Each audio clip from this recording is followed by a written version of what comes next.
I pitch often here.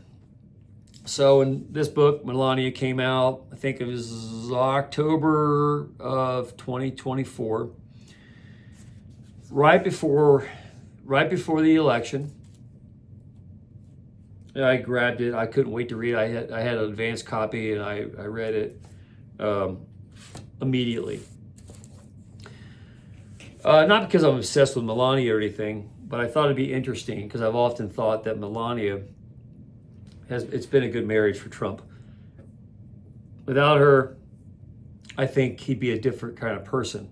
And I think she makes him the kind of president that we're seeing. So I'm fascinated by her influence on him. She's roughly my wife's age. So I know the world she grew up in, because we're all roughly in the same age group. So Reagan was the president when she was a teenager. I know the music bands that were popular at the time, and it was interesting to read her book and see the kind of person that she is day to day. So of course, there was a movie that came out about this book, and it's a fascinating film, and my wife and I went to go see it on the opening day, and it was packed. By the way, most everybody that was in our theater. I mean, I didn't think it was going to be packed. No movie these days is really packed. I didn't know if I was going to be. I didn't think it was going to be tough to get seats. So to sit next to my wife, I had to get seats in the handicap section, where they'll sell you the seat at our local theater, Liberty Township, Ohio. Well, they'll sell you the seat, but if handicapped people come, you got to get up and leave and move and give them your seat. So there's like normal seats in the handicap section where people caretaking for the handicapped people can sit and help them. Those are the only seats that I had available in our theater when I bought my seats for my wife, so we could sit next to each other. That's how packed the movie was. So knowing the subject matter a little bit, and I think I know quite a lot about movies and movie industry and theaters and how theaters work and what the public sentiment is on buying tickets and advance sales and all that kind of stuff. I'm always interested because it's kind of like a vote to me. How people buy tickets for movies often tell you a lot about how they're voting. So it's like having an election day every time a movie comes out and they go to the theater. You don't notice it so much on streaming services because it can hide the numbers, but you can. Box office sales do tell you a lot about the sentiment of what people are thinking. So I even thought that Melania wasn't going to be a big opening, that I could just waltz in there at the last minute and see the movie, and it turned out to be packed. And I had to buy tickets in the handicap section in order to get seats to sit next to my wife, unless I want to sit right up next to the front of the screen. So that was surprising. Watching the movie was good. It was an extension of this book. And when this book came out, Trump hadn't been elected yet. So I read it as if he's already done. I always felt that he was going to be elected. This book was already in place. They were writing it. She was writing it with her staff and putting together kind of her platform as the first lady before the assassination attempt was taking place in July of that same year against Trump. So when I got this book, I think I had put a pre-order in. I managed to get an advance copy in addition to that. But when I think I pre-ordered it early in the spring of 2024, knowing that she was going to be back in the White House. I always thought she brought a lot of class to the White House, and I felt she was kind of the foundation of Trump.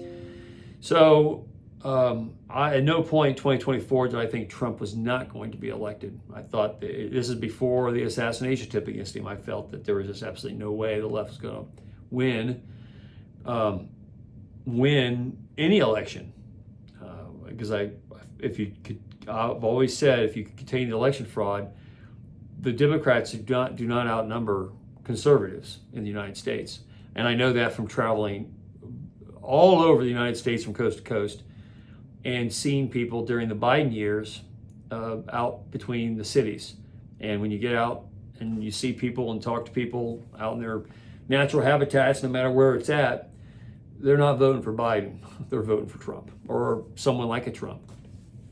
And that you can't let the cities and the urban areas that have high incidence of crime and government welfare, where everybody's kind of addicted to the government subsidies, you can't let them run your election system. You have to have the meat and potatoes between the cities, making sure that decisions are being made.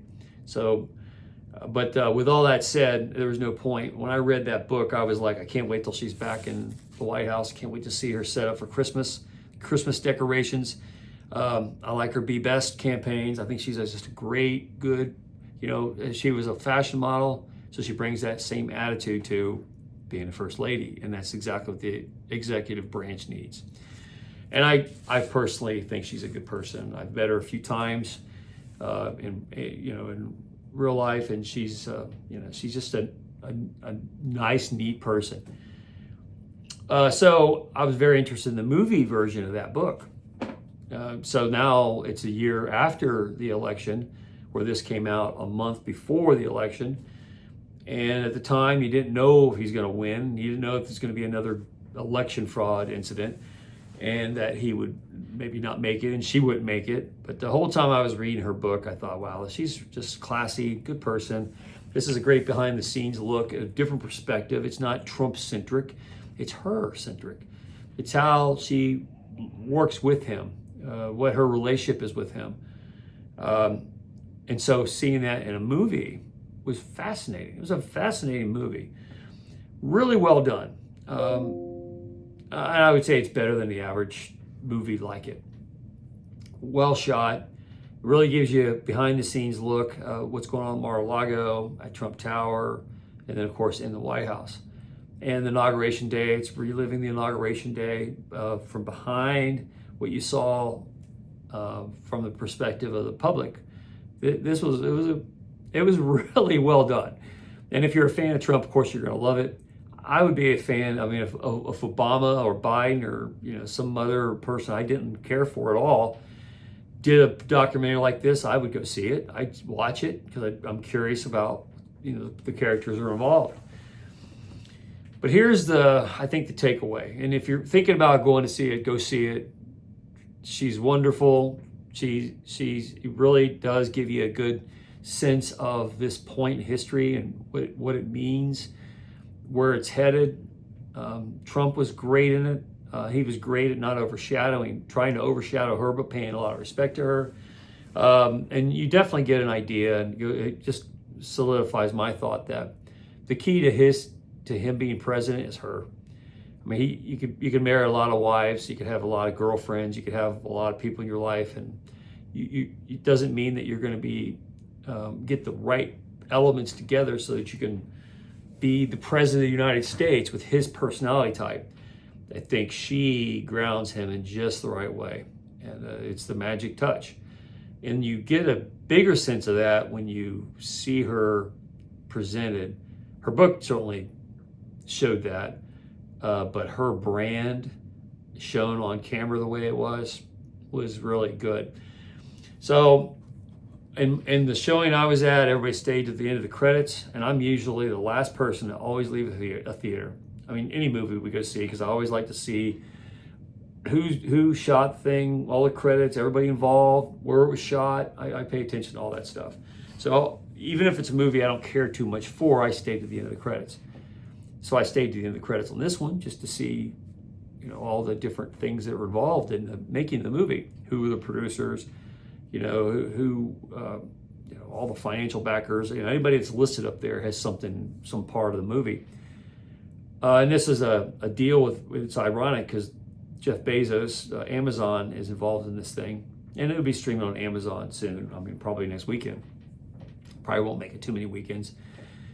So it's the word is it's got this big $40 million deal, and it costs $70-some million to make.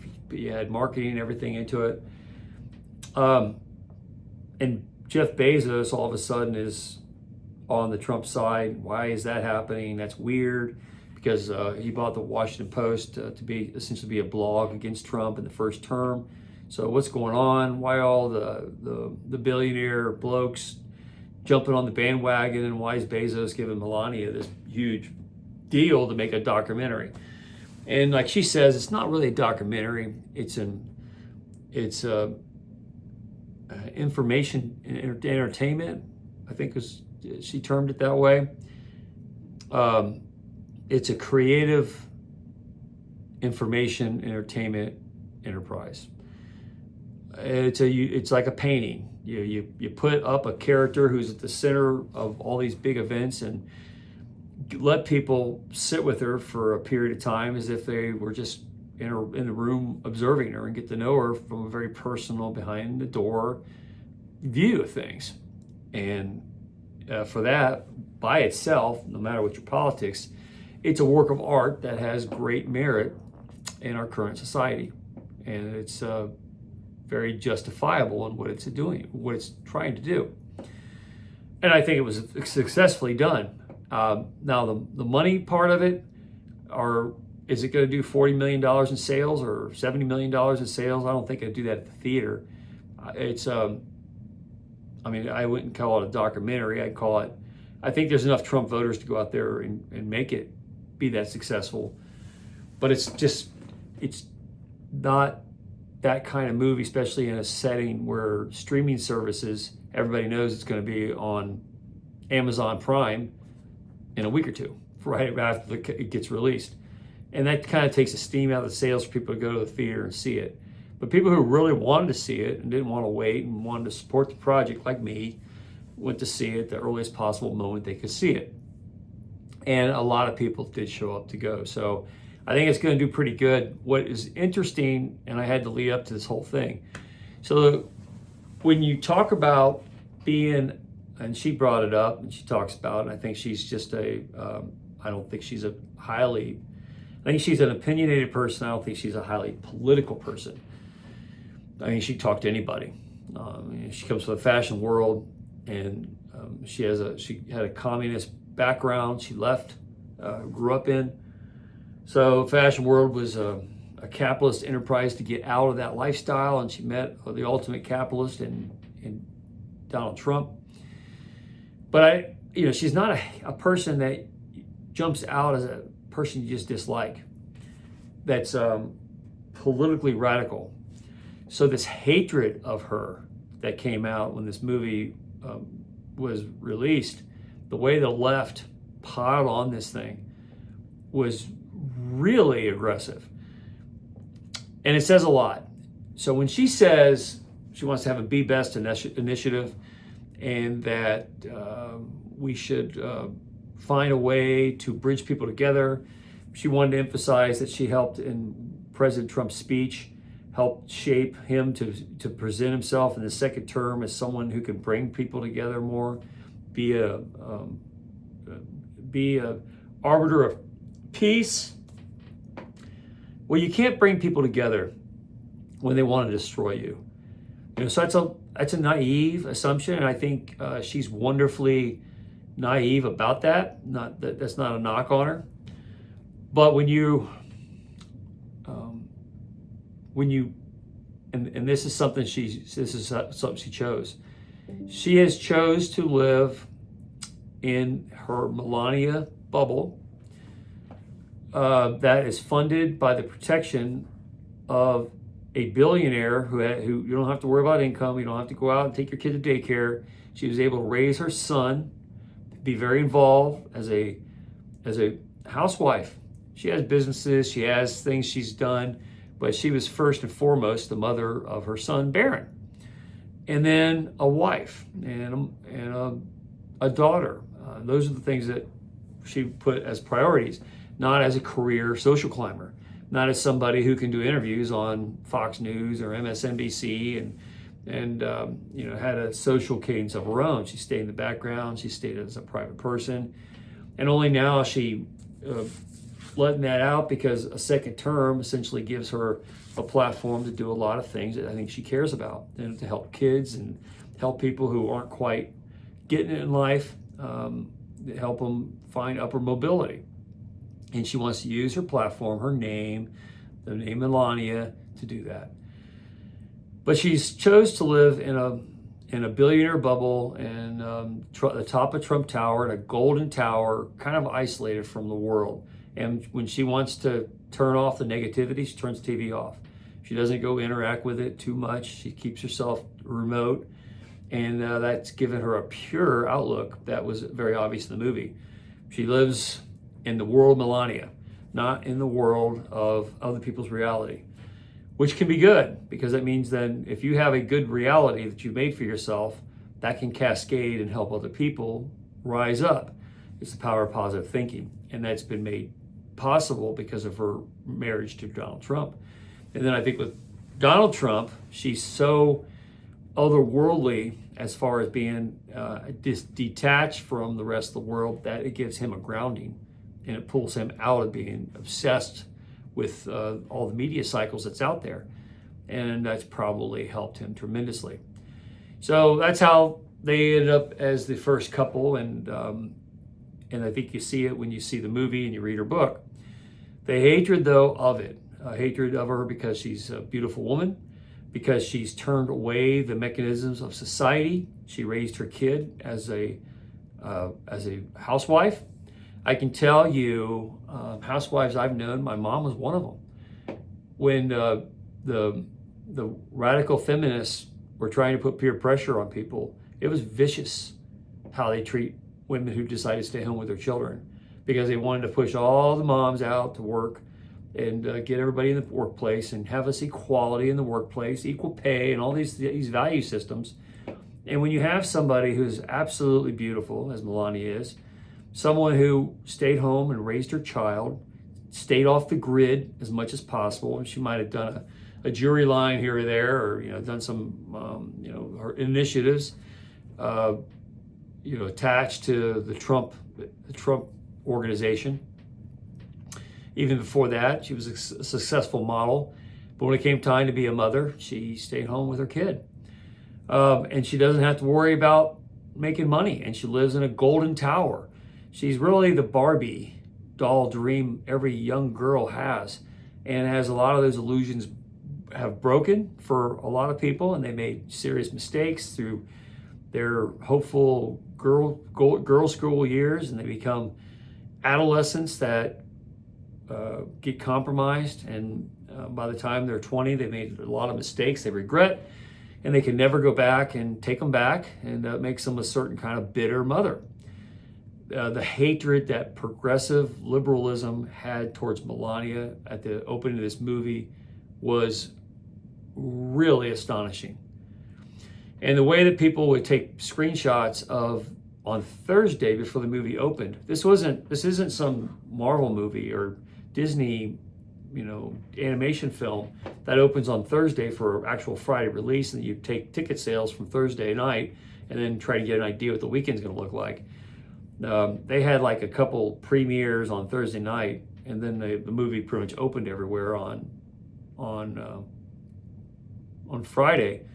And for me, I had to actually look for it. If I wanted to go see the movie pretty bad, so for the casual ticket buyer, you actually have to click on the date and go to the date, and on that date that it's open, there wasn't a whole lot of pre-screens on Thursday because Friday was the day.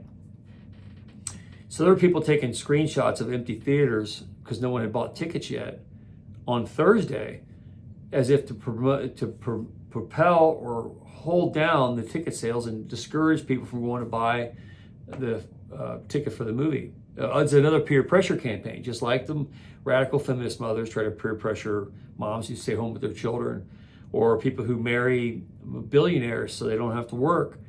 Not that that's what she did, but it's a byproduct of being married to a billionaire is you don't have to worry about money. You don't have to go get a second job at McDonald's to pay the water bill. She doesn't have those kinds of worries. And the hatred that some of the people that are on the left movement, and I point to women who are the media, and then the men who are trying to appeal to those women. The hatred towards Melania, I think, says a whole lot about where we're at. And the reality is There is no living in harmony with radical people like that. Not everybody's born looking beautiful. There's a lot of people, there's a lot of women who are born that look like the bottom of a foot or a potato that's been in the basement too long. And it's not very appealing to look at. They might be good women in different ways. They might find a husband that they can build a life with. Beauty is one thing. It's not everything. But to hate her for all the things that she is, because she did some good things with what she did have, doesn't mean that people who aren't so gifted couldn't do good things for themselves. And I think that's the message, and that's certainly what she's trying to say. You know, don't hate me because I'm beautiful. I want to inspire you to be better, to be best. And that's always been a thing with Trump. He wants the power of positive thinking. He wants everybody moving forward in a positive direction. And these are people who want to motivate people. They're in the White House. They want good things to happen. And that's ultimately what the movie Melania is about. And that's why it's a good documentary. It captured it really well. A really unique period in history that we were in. It showed you behind the scenes how that looks and the people that we see on the news from the other perspective. But the answer to the question, can we all get along? Can President Trump bring people together?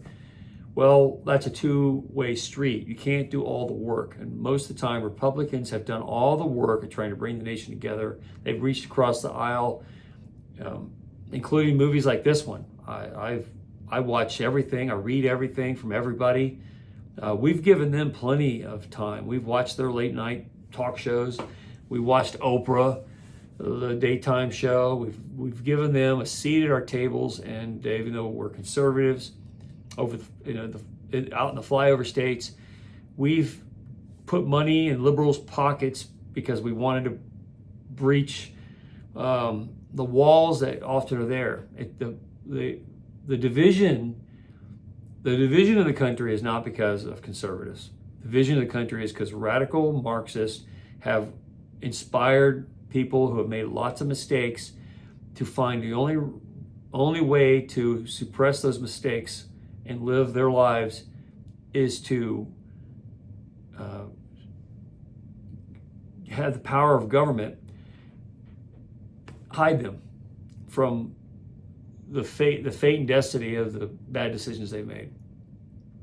So you find a lot of liberals who have really lived bad lives. They're attracted to Marxist philosophies under the Democrat Party banner, and a person like Melania makes them feel bad about themselves. And a movie like that makes them feel bad about themselves because they can't reach that, they can't be that, they're never going to have that. And it puts forth a positive image. And the only way Melania or President Trump could reach across the aisle to make be less divisive is to lower their standards. And that's the problem in our society, is to get along with those kinds of people. We've lowered our standards. And so I walked out of that movie theater thinking, this is a really good movie. But I'm more convinced now than ever that as elegant and wonderful as everything was and as positive as they presented it, they're not going to be able to inspire those on the radical left to step up into that world and then open the door when they come and say, hey, here's my golden chair, here's my golden palace, here's my endless bank account, come have tea with me. That's the intent that Melania has. And it's certainly, I think, the share of the wealth. I want to make everybody have access to wealth mentality that Trump has. I think that's why he wants to do it. And in that way, he sees that he's going to bridge that gap of the division. Give everybody access to wealth. There are some people who just don't want it. They want to be victims because a full bank account, a nice car, a nice spouse, a long marriage, healthy kids, those are liabilities. Those are things that can be taken from you if you lose them, if you don't feel you have the skill to live up to them, or the looks, or the intelligence. So you seek solace for that insecurity in government. And you want government to be big, brutal, and non-judging. And the Trump administration as it was put in place by the American people to make a better world that we all want to live in. And we're offering everybody a seat at the table. Come live a good life. There are people who don't want to live a good life, and they're going to hate no matter what you pitch to them. And in Melania's case, the movie wasn't even shown to anybody, and they were in Australia campaigning to have zero ticket sales, and that nobody was going to go see this movie. And it was a horrible deal for Amazon and Jeff Bezos. And Jeff Bezos just looking to curry favor with the Trump administration. And all that's wrong. Everybody, including Jeff Bezos, is coming to the reality that we want to live in a positive world, that people voted for Trump 3 times, and that's the way the world's going to go. And you want to give people access to the best life they can have, and some people just don't want it. And they're going to fight anybody who takes away the excuse that they're hiding behind to have success in life. And they want to be victims. They want to be subordinates to the government because it gives them a definition of victimization that exposes their insecurities in ways that they're not prepared to deal with. And they want the government to hide behind. They don't want to stand alone and come up into that world of expectation. They want the bar set as low as possible, and they certainly don't want people like Melania Trump setting a high bar. But Melania Trump is all about setting that high bar, which is the point of her movie, saying, here, I'm a person that loves people, and I want everybody to have a good life. So come see what a good life looks like behind the scenes. And she wants to inspire people, and a lot of people will be inspired by it. But the hatred towards her indicates that there is no reconciling with those types of people. You have to set a high bar and force them to come up to it. And if they kick and scream and have violent protests because that bar is too high for them, you gotta just let them kick and scream, and you can't lower the bar to make them happy. But the only way to make them happy and appease them is to lower the bar, and we've seen what that's done to our society, and we're done with that. Got to set high bars. Got to force people to live up to it. They might get mad, and that's not your responsibility. And I think ultimately what Melania Trump did with this fantastic movie, and what Trump's doing with his power of positive thinking from the executive branch, are things that elevate human society in magnificent ways, in deeply philosophical ways, in ways that are going to be beneficial for thousands of years. But don't expect people to want to live up to the high bar that they're setting, because they are setting a high bar. And we voted for a high bar, and we need to expect a high bar. And the real fight is about where that bar is. And Democrats are going to protest to lower that bar. And they have won that debate for decades. And it's changing on them now, and we're not going back. And they see it, and they're panicking. And they certainly don't want people going to see Melania's movie because it's a high bar of expectation they don't want to live up to. And that's why they hate it so bad. But a great movie. Go see it while in the theaters and support it while you can. It'll be on Amazon Prime soon, and I'm sure it will be a top, one of the highest views on Amazon, especially when it's part of the package. People are going to be very curious and I think inspired by a view of Melania Trump's life in the day-to-day leading up to one of the greatest inaugurations, political moves that the world's ever seen. And it was a fascinating look behind the scenes. Loved every minute of it. I'll probably watch it several more times. Anyways, Rich Hoffman here. Share, subscribe, make tomorrow a better day. If you haven't read my book, The Gunfighter's Guide to Business, I think you'll love it. Anyway, have a good day. See you later.